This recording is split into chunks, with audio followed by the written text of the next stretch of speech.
Shalom Uvracha, on est parashat Shelach. La Torah nous enseigne que les bénis d'Israël, par manque de confiance en Hachem, ont voulu envoyer des explorateurs. Les explorateurs reviennent et ils racontent des histoires incompatibles avec ce que Hachem nous a dit. Une drôle de terre, des géants, drôle de fruits. Apparemment, il y a un Tchernobyl, on ne sait pas ce qui se passe, c'est dangereux. Et de plus, c'est même pas sûr que Hachem aura des capacités d'anéantir, au fait, de nous faire gagner la guerre contre ces peuples. Il faut comprendre, c'est qu'on sait qu'Hachem a la capacité, mais ils se sont dit c'est tellement miraculeux qu'on n'a pas suffisamment de mérite. Et la question se pose, comment se fait-il que de gens aussi grands ont fait une erreur pareille et ont pu dire quelque chose de pareil? Dans notre tête, on s'imagine que ces gens-là ont menti, volontairement. Mais la Torah nous enseigne autrement, le Harizal, c'est ramené dans le Zohar HaKadosh, c'était des gens, des sages et des chefs de tribus qui étaient d'une grandeur exceptionnelle. Et quand même, ils ont fait une erreur. Nous dit le Harizal, au fond, ils craignaient perdre leur place. Et quoi? Alors, c'est pas qu'ils craignaient de perdre leur place et donc ils ont menti volontairement. Là, on nous enseigne un des secrets de la décision d'une personne. Rav Shach souvent aimait ramener ce devoir Torah. Au fait, quand on voit quelque chose, on l'interprète. On ne raconte pas ce qu'on a vu. On raconte notre interprétation. Notre interprétation provient de notre inconscient, de nos préjugés. Quelqu'un que je sais qui donne beaucoup de tzedaka, je le vois rentrer la main dans la poche de son ami, je suis sûr qu'il a mis de l'argent. Et je vais raconter, j'ai vu telle personne donner de l'argent de tzedaka en cachette. Alors que je n'ai pas vu, mais je suis convaincu que ce que j'ai vu. Parce que c'est mes préjugés, j'ai interprété ce que j'ai vu.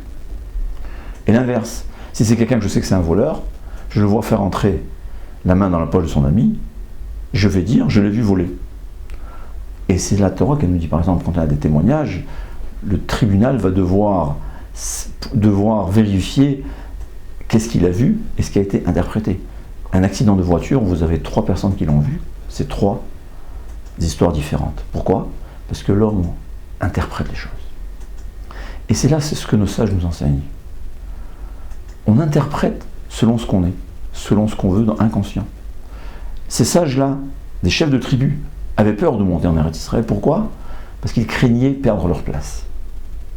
Donc, quand ils ont vu des gros fruits, ils ont interprété ça comme un pays dangereux, un pays où il y a une maladie. Ils voyaient des gens géants qui leur faisaient peur, ils ont interprété ça, il faudra un miracle aussi grand que c'est pas possible. On n'a pas suffisamment de mérite pour gagner des gens aussi grands, parce que plus le miracle est grand, plus on a besoin de mérite. Donc au fait, inconsciemment, ils ont interprété ce qui se passait. Et quand ils sont revenus, ils se sont mis à pleurer sincèrement. C'est décrit que quand ils sont revenus de la terre d'Israël, ils se sont mis ils rentrent dans leur maison, pleurant pendant 1 heure. Leur famille dit, qu'est-ce qui se passe? Il dit, vous savez pas, c'est dangereux, on va tous mourir. Et là, toute la famille se met à pleurer.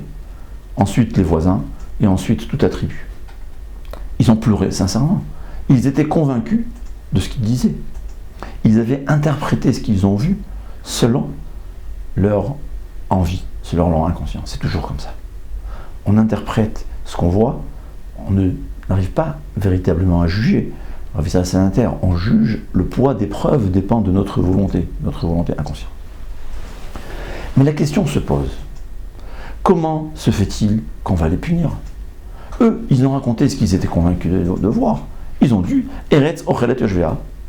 Ils arrivent, ils voient des enterrements sans arrêt. Au fait, Hachem avait fait en sorte qu'il y ait beaucoup une épidémie dans ce temps pour ne pas qu'il passe inaperçu. Mais eux, ils ont vu des centaines ou des milliers de gens mourir, ils se sont dit, c'est un pays dangereux. Ils étaient convaincus de ce qu'ils disent, qu'est-ce qu'on veut d'eux? Et là, c'est ce que Rav Shach ramenait au nom du Khatam Sofer. Un homme reconnaît toujours la vérité. Au fond, il y a dans le cœur d'une personne une cloche, un son d'alarme qui lui dit « tu te trompes ». Même si un homme est convaincu à quelque chose à 99%, si c'est faux, il y a ce 1% au fond de son cœur qui lui dit que c'est faux. Et ici c'est encore pire, c'est que Moshe Rabbeinu, qui était un prophète, dans le temps les prophètes c'était ceux qui ils regardaient quelqu'un, ils savaient exactement c'est quoi sa neshama, quel est son service d'Hachem. C'est-à-dire, en fait, le but principal, le rôle principal des prophètes, c'était d'indiquer à chacun son chemin de service d'Hachem. Et pour connaître le chemin de service d'Hachem, il devait voir quelqu'un et comprendre ce qui se passe dans son cœur. Et Moshe Rabbeinu n'avait pas remarqué que ces explorateurs avaient une mauvaise intention. Alors qu'est-ce qu'on veut d'eux? Moshe Rabbeinu ne savait pas, eux-mêmes ne savaient pas qu'est-ce qu'on veut, nous dit nos sages. Moshe Rabbeinu ne sait pas. Mais toi, tu sais. Chaque personne, au fond de son cœur, il a une conscience, il a un son de cloche qui lui dit « fais attention, c'est faux ». D'ailleurs, la Torah nous raconte, la Gemara nous dit que le premier temple a été détruit parce qu'on ne faisait pas la bracha avant. On ne faisait pas la bracha avant l'étude de la Torah. La Gemara a dit, on a demandé aux malachim, aux anges, aux prophètes, personne ne savait quelle était la faute. Jusqu'à que Hachem a dévoilé. Demande nos sages, demandez Rav Shach, si les prophètes ne connaissaient pas la faute, si les malachim, les anges ne connaissaient pas la faute, pourquoi on nous a punis? La réponse est, personne ne sait ce qui se passe dans mon cœur. Mais moi je sais. Moi je sais, au fond de mon cœur, est-ce que c'est quelque chose de juste? Est-ce que j'agis droit ou non? Il faut savoir ça. Kol Tov, Batzlach.